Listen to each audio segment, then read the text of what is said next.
Hey guys, it's John. In this video, I want to run through how you're going to keep clients on beyond 12 weeks. We want to keep them on for, 12 months or even 18 months because it just takes a long time to change a human being, to form new neurological pathways in the brain, to form new habits, to create substantial and sustainable change. Things just take time. And we sell ourselves short in the fitness industry because the 12-week funnel, it's laid out such an expectation for people just to jump on and jump off, and that is frustrating as hell as coaches, because you have to resell your client base four times a year, and it feels like you're continually having to just get more clients off socials, just continually drive just to maintain your income and stay afloat. And that's really not a nice feeling when you don't love social media or you don't have a huge audience and you feel like you could run out of income. I know it plagues a lot of coaches, and conversely, if you can keep clients on for a solid amount of time,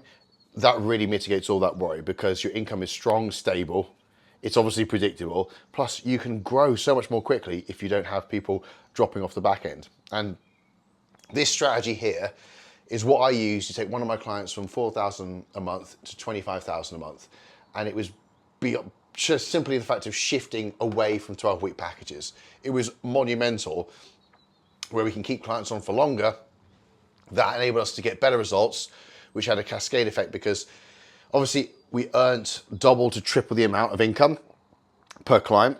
So our income went up, but we attracted more inquiries off better results, and we drove a lot more referrals. And that's the best bit. That result there, not a single DM was sent out. That was all inbound. Every single sign up came either through a referral, through an inquiry, or people just DMing him off the content from what they saw. We didn't have to do any traditional lead generation or outreach for that. That was all generated for just the amazing results and the referrals and the relationships we could foster over a longer time frame with the clients.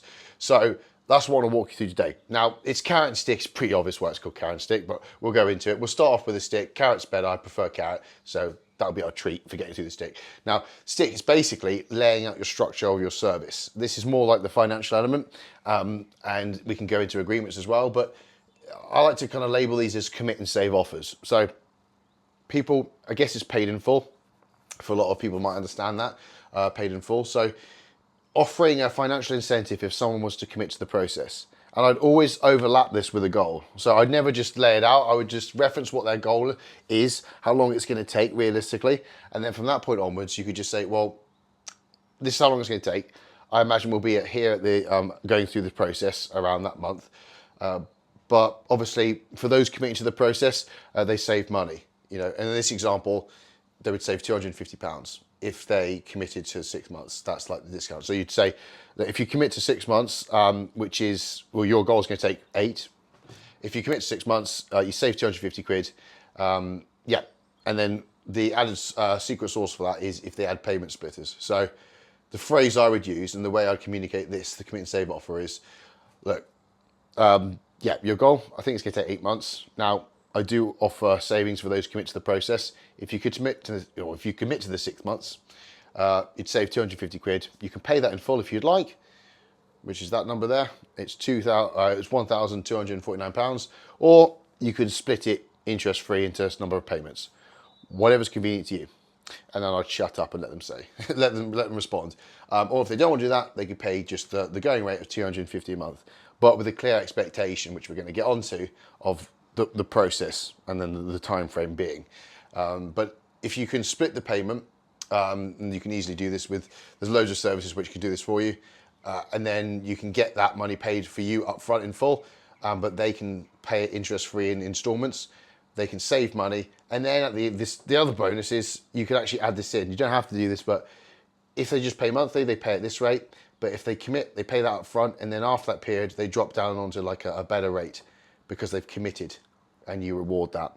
And then obviously, if you're doing 12 months, you kind of exaggerate that even more. So this is basically 6 months for the price of 5 months. And this is 12 months for the price of 9 months. It's an even better deal. And then of course you don't have to, but you can make a better rate. And it just incentivizes people when they don't have to pay the lump sums, they can split it to kind of get that. And it's like there you go. That's an easier way. You could give them the option. You don't have to do this, but you can give them the option to if they want to, as long as they're aware of what's coming up and how long a realistic expectation is for them to get results. And then the other element is results agreement. Not a contract. I learned this in America, in New York. Results agreement, it's nice, it's fine. So why didn't you sign a results agreement? It's about us committing and giving you results, rather than why don't you sign a contract where you're locked in? So it's another way of doing some form of contract. You can do these electronically, really, really useful. Every single client that I work with, they get their own CRM system, and on there we can send electronic contracts automatically when they sign up. So it can be really efficient when you get up and running. So you could, or you could just write out a contract and send it to them, and they could sign it, or you could put it on an email. But essentially, you just state the terms there. So you can offer financial incentives with the stick element, and then you can offer the expectation, and that's probably the word I'd use. The stick is all about laying an expectation of what you think, or the time frame you expect for them to be working to get their goal. So it's laying that out there. Now, on the other side, we've got the carrot, which I prefer, because I think this is more effective. I much prefer using carrot, because I offer commit and save packages, but at the end of the day, a lot of my market, a lot of you guys have been stung by bullshit mentors, and you've been signed up for 12 months, we're thinking it's one-to-one, it's been more bespoke, but it turns out it's group coaching. You get a success coach, which is awful. You can't communicate with them effectively. There's no direct guidance on implementation. So I position myself differently. You pay monthly. It is what it is. And it's as simple as you'd stay however long you want to keep working with me, and that's it. And I let the results drive. Personally, I want to work with people who want to work with me. So I like to use the carrot. I like to kind of set expectations, and I like to show you what's coming up, because I believe you want to know. So I like using that model. And in this, for you in your own example, probably the most pressing thing is road mapping. So this is showing the horizon, and this is when you onboard someone in the first 7 days, when you issue their plan, show them a time frame of what's coming up visually. You want this to be a Canva document, and it needs to be something they see, where they see phases being mapped out and they have an understanding, and we can detail those phases in the framework, but just show the horizon, show them what's coming up, so they know and they can expect. If you have client results at this point, you've got clients staying with you between 6 and 12 months, and you've got a really good result, I would probably ask their permission, but you get their body and you'd show them, not all of it, you'd show it going through the stages, so you know what they can expect, what their body's going to kind of look like going through the initial diet phase. Then they can go through the reverse and the recomp phase. So it's good to project that vision in their minds, because obviously we're quite visual, and we buy with emotions, and then that's going to obviously be a lot more, they're going to get a lot more information that way, and a better expectation. So road mapping, show the horizon, and then what you want to do is you want to show the progress. You want to show them the contrast of just how far they've come.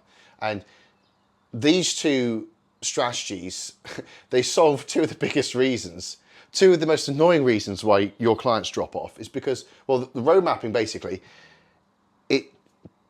says when 12 weeks is up, it's not finished. And you'll be surprised how many clients you probably lose out on purely from the fact they think it's done.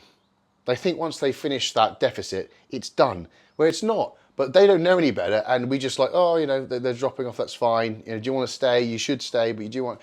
They just think it's done, and job done. So road mapping answers that question, that it's not done, there's more to do, and it's really important actually when we get into reversing. There's more to come. And then progress reports, the other big reason is people just give up because they don't think they're making progress. They're so close to it, they're so close to the process, they don't see the results for themselves. And why would you pay for something when you're not getting a result? In your mind, it's false, but in your mind, you can't see it, you don't have a trained eye, you're useless at measuring progress, you're so close to it, you're not going to notice it. Why go through the pain of not mentally making a change and then paying for it? You don't want to be embarrassed in front of your friends, like he's paid for that and he hasn't got anything. That's the worst. So a lot of people just quietly drop off because they don't notice the progress. But you can't, show them. 10 weeks is really important. You've got to do it before it's ended. You've got to show them the result before it's finished. Or you can do it every 6 weeks. I wouldn't do it any less than that, because they lose the value in it. More infrequently is better. But I'm talking about their first picture, their most recent check-in. What's the best angle? Show the biggest change ethically. Show the contrast, because that will give them the belief that they are making progress. If they're making progress, they feel like they're good at it. What happens when we are good at something? We naturally enjoy it more. So you then get them into the bug of fitness. And again, depends on your market. That's more like physique development, they're already into it. But you make them more enthused and recognizing just how far they've come. Their value in the service goes up and their excitement for what's coming up next goes up. It's such an easy fix. And honestly, how many hundreds of thousands are lost every single year by people just not covering these easily avoidable things? It's fucking staggering. So issue progress reports, do it on Loom or do it live on a call. Just show them the contrast and that will help. And then do it before like the periods, the phases end. And then that way you solve those two really big problems. Then we can look into the framework. The framework is, this is actually a big part of, even before you get into this is what you can do to structure your service. Now, yes, for most people, you're gonna go into a deficit phase, then you go into like a surplus phase.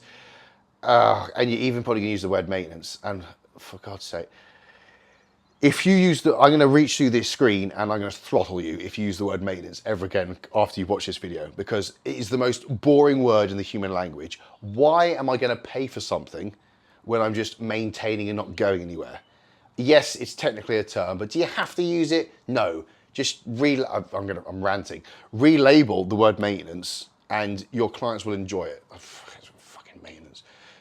Anyway, I'm pissing myself off. So there's different phases that will go through, and you have to like be in a surplus to build muscle, then you have to be in deficit to lose fat. Now, infinitum, if that continues and that's all they know, it's boring, there's no change.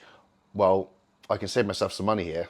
If nothing's going to change, my program's not changed, my diet's not changed, I've just got to continue. Consistency, you've got to be consistent. Cool, I'll be consistent and save money, I'm off. So building a framework, showing elements of what's coming up and showing elements of change is really important. And you can do that ethically by just being good at communicating little micro points, micro journeys, micro objectives throughout the whole thing. So, for example, you're going through the starting point, there's obviously 0 to 4 months, that will be focusing on deficit. For blokes, that's getting them lean to insulin sensitive so they can build more muscle, but also they can reveal certain parts of the body. Maybe it's abs, maybe it's like bringing the V-taper. For women, if it's like losing 2 stone, getting body confident, dropping into a dress size, or just getting fitter, feeling happier, feeling better in themselves.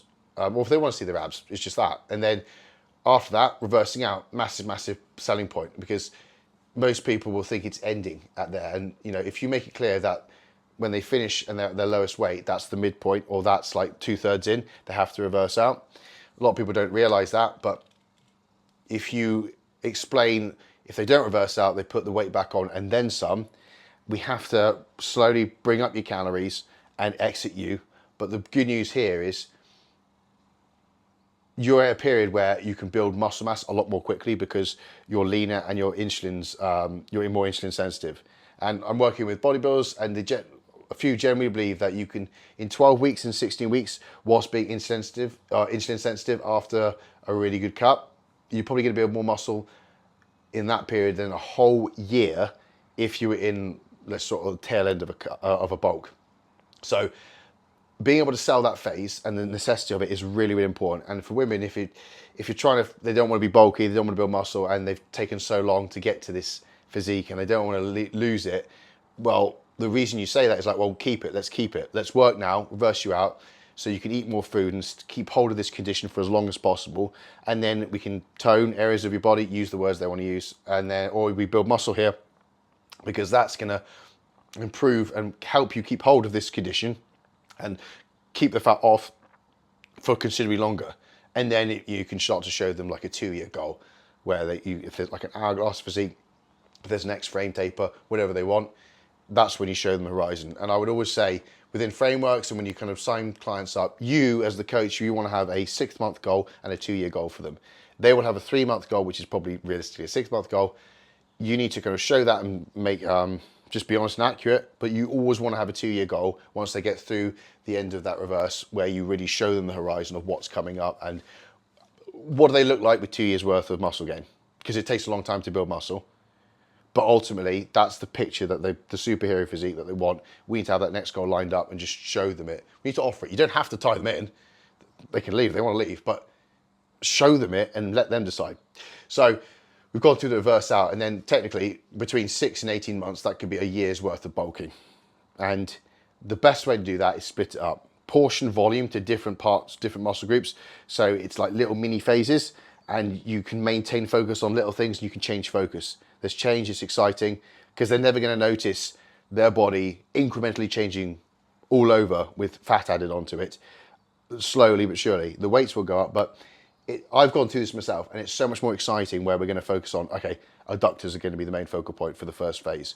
We're going to smash adductors. A lot of volume is going to be portioned and prioritized towards that. This is where the legs are really going to thicken out and get that density. We're also going to work on your lats, because from the side on, we can improve how you look.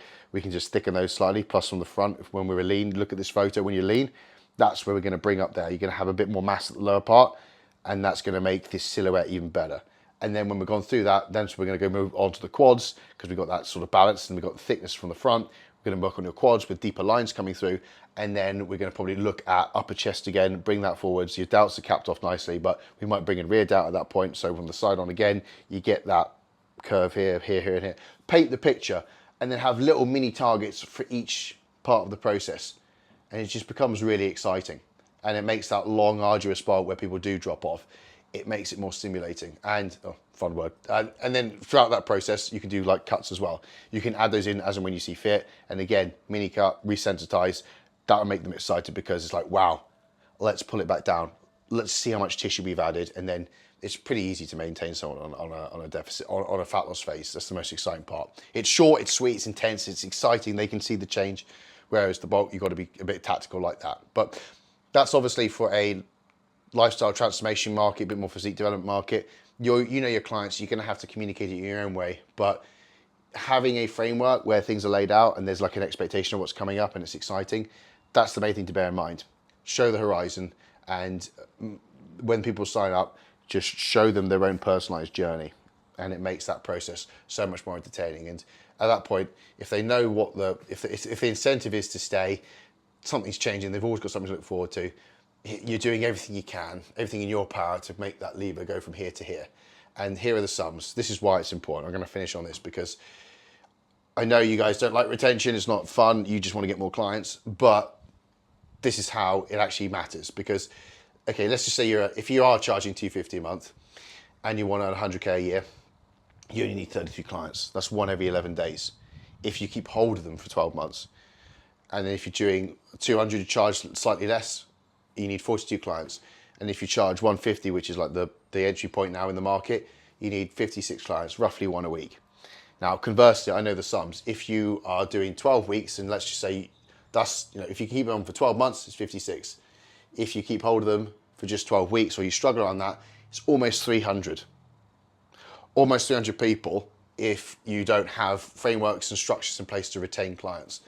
And what would you rather do? Would you rather earn the same amount and work with 300 people and have to get those in, have to continually sell? It's not a foregone because, look at the law of 10%. Okay, if you're going to get 300 clients in, you probably need to approach 3,000. Whereas if you keep holding them for longer, you need 56. And again, I know that 56 is not going to be hard to get those because I know where they come from. They come from referrals, through better relationships. They come from better results and inquiries from that point. And they're more likely to come from inbound because of the impact you have. You have a longer time frame with the person, build relationships, get greater impact. It is such a night and day difference doing it this way. It's so much more enjoyable, honestly. Keeping clients for longer, carrot and stick. I hope that helps. If you've got any questions, you can book in a call below. I'll help you out. I'll see you in the next one.